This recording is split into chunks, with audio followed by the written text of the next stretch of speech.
Cuando hablamos de cinematografía, normalmente siempre ponemos el énfasis en los movimientos de cámara, ya sea de zoom óptico o zoom mecánico, ya sea movimientos de paneo, de giro sobre el eje de la cámara, y toda una serie de movimientos en los cuales la cámara efectivamente hace un énfasis sobre algo. Pero hay una cosa aún más importante cuando hablamos de la cinematografía, y es la ubicación de la cámara. La ubicación de la cámara nos va a dar el punto de vista de la narración, de cómo nos tenemos que posicionar como espectadores. Ya sé que suena un poco como a manipulación, pero realmente el cine es eso mismo, al fin y al cabo, es una manera de contar una historia muy determinada, bajo un punto de vista y tratando de buscar efectos sobre el espectador. Por tanto, decir que el cine manipula realmente no es malo, es todo lo contrario, es algo bueno. Vamos a mirar ahora juntos esta escena de la película El silencio de los corderos. Y es un claro ejemplo de lo que trato de decir. Bueno, Judy Foster interpreta el personaje de la inspectora Clarice y entra en un manicomio en busca de la ayuda profesional de un psiquiatra que a su vez es un psicópata, Aníbal Lecter. Entonces, durante toda la película se va a encontrar con él varias veces y vamos a ver cómo la relación entre los personajes va variando a medida que avanza la historia y a medida que se van conociendo. En esta primera escena, vemos como efectivamente el personaje de Clarice avanza por el pasillo y la cámara va con ella, le va acompañando y la mirada que ella dirige a las celdas de los locos es una mirada objetiva de ella. Es como nosotros percibimos la escena tal y como Clarice la percibe, o bien vemos a Clarice avanzando por el pasillo hasta llegar a la última celda, que es donde está Aníbal Lecter. Y una vez que llega, bueno, pues empiezan a hablar y la cámara se posiciona por fuera de la celda.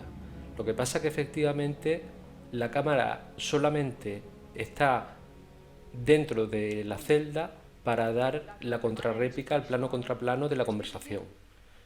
Entonces, si nos fijamos, incluso aunque la cámara está colocada en la celda, realmente el plano siempre va a centrarse en lo que hace Clarice. En este aspecto no hay ninguna diferencia entre el resto de los locos y Aníbal Lecter. Digamos que nosotros vemos a Aníbal Lecter como un loco más. La cámara normalmente está o bien con Clarice en el contraplano de la conversación o bien fuera de la celda. Finalmente, Clarice se despide de Aníbal Lecter sin haber encontrado, digamos, su colaboración. Ahora bien, cuando se va, tiene un desagradable incidente con otro de los presos y la cámara hace un pequeño acercamiento de zoom para ceñir a los dos personajes. Y de alguna manera ahí se crea un pequeño vínculo entre ellos. Sin embargo, en la segunda cita ya los dos personajes se conocen.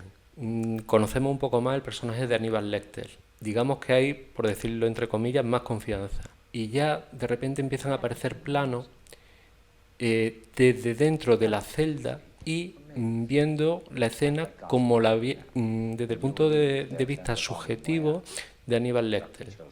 Poco a poco el personaje de Aníbal Lecter empieza a ser un colaborador y digamos uno de los personajes buenos que ayudan a Clarice en su tarea y se va alejando del arquetipo de loco psicópata deshumanizado como el resto de los locos que hay en el pasillo. Ahora bien, ¿cuándo empieza esto? ¿Cuándo empieza en el cine, la historia del cine, a tratar de humanizar a un asesino, a un loco, a un monstruo? Bueno, pues aquí tenemos que citar la película de Fritz Lang, M, el vampiro de Düsseldorf, que es el primer acercamiento a este tipo de cine. Es, por decirlo de alguna manera, uno de los primeros thrillers psicológicos de la historia del cine. Eso sí, antes de ver esa primera escena, sí que me gustaría decir, y eso está en un documental que lo pondré abajo en la caja de descripción, que hay una entrevista de Fritz Lang hecha por William Friedkin, que está muy bien, una entrevista que está muy bien, os la recomiendo, en donde él mismo, propio Fritz Lang, cuando William Friedkin le pregunta que cómo se le ocurrió ese efecto, esta escena y tal, él dice que no tenía en consideración tratar de humanizar para nada el personaje del asesino de M. Entonces, fijaros como a veces la intención artística del director no es buscada en un principio, sino que surge después en el espectador la crítica y queda para la historia del cine efectos que realmente no querían, no eran deseados ni estaban buscados de antemano. Y aquí estamos, en la película de M, el vampiro de Düsseldorf.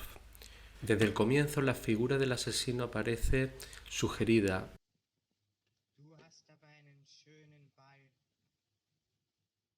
Los asesinatos son metáforas, como la mayoría de películas del expresionismo alemán. Sin embargo, en esta escena encontramos una empatía con el asesino. Se nos presenta en su casa ante un espejo, una escena de su cotidianidad, de su intimidad, y logramos empatizar con él a pesar de que esa no era la intención de Fritz Lang.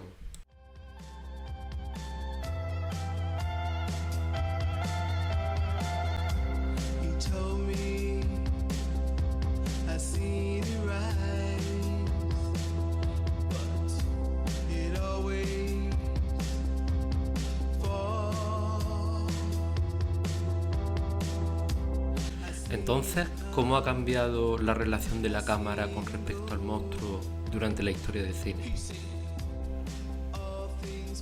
En La Matanza de Texas se utiliza el jump scare. La víctima descubre a su asesino a la vez que el espectador.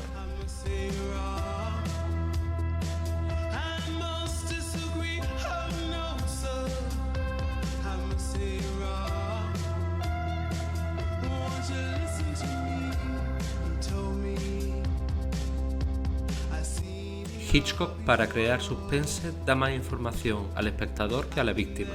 En este caso, coloca la cámara en el contracampo, situándola en el lado de la víctima.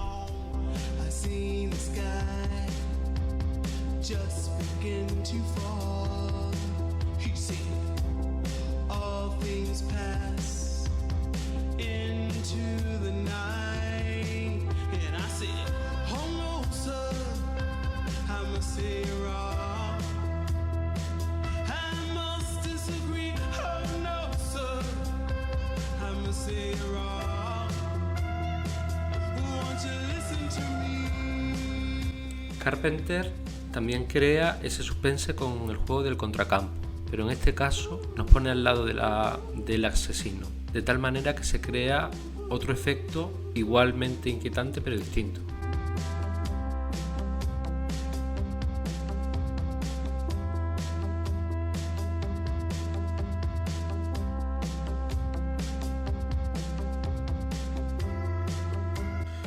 En El silencio de los corderos se nos explican las motivaciones y los deseos del asesino en esta escena.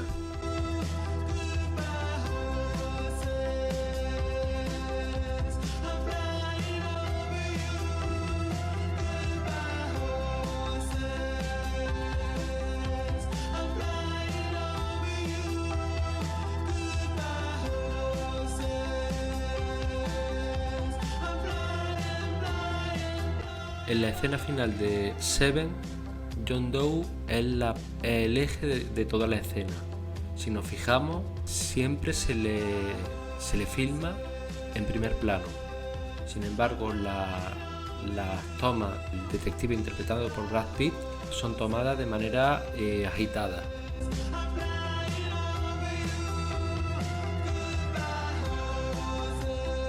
Solo llegamos al primer plano de Brad Pitt cuando el personaje de Brad Pitt ha tomado una decisión.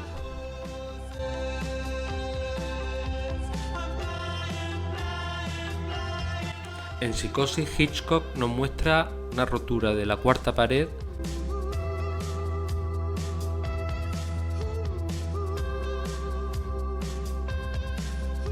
el personaje de Norman Bates nos mira directamente a nosotros, al espectador.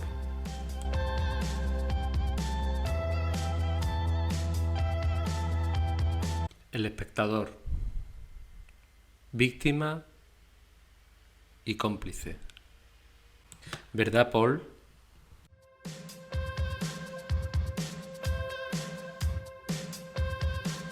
Sí, yo también pienso igual.